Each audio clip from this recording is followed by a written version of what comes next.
Оршаның 10-нчы балалар бакчасында милли мирасыбыз балаларга бүләккә дигән милли традицияләр фестивале республика күләм семинары узды.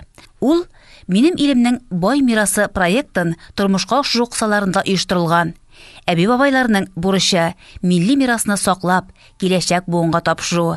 Семинар ахырында түгәрәк өстәл артында шушы бурычны тормышка ашыру юллары турында фикер дә алыштылар.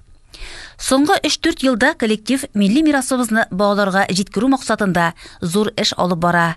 Бу аңлашыла да, чөнки илебезнең бай мирасын саклау мәсьәләсен без аларга мәктәпкәчә яшьтән үк җиткерергә тиеш. Эшне без әти-әниләр, әби-бабайлар белән берлектә алып барабыз. Бу чарага да кул эше осталары булган әби-бабайларны чакырдык, диде 10-нчы балалар бакчасы җитәкчесе Фәния Гыйззатуллина.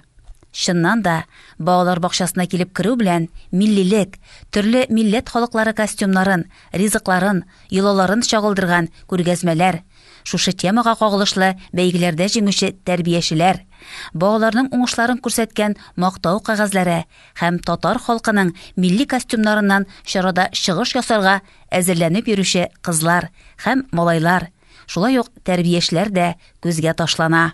Семинарга оныклары шушы балалар бакчасында тәрбияләнүче әби-бабайларны чакырганнар. Гадәттәгечә, карап утырырга кунакка гына түгел, алар исен китәрлек сәләтле кешеләр, кул эшләре осталары, җырчылар, гармончылар. Һәрберсе белән аерым-аерым таныштырдылар. Башка балалар бакчалары да бу башлангычны үзенә үрнәк итеп алсын иде. Әби-бабайларның һәр эшкә оста булулары сокландырды. Бу да балаларга үрнәк һәм үзенчә бер горурлык.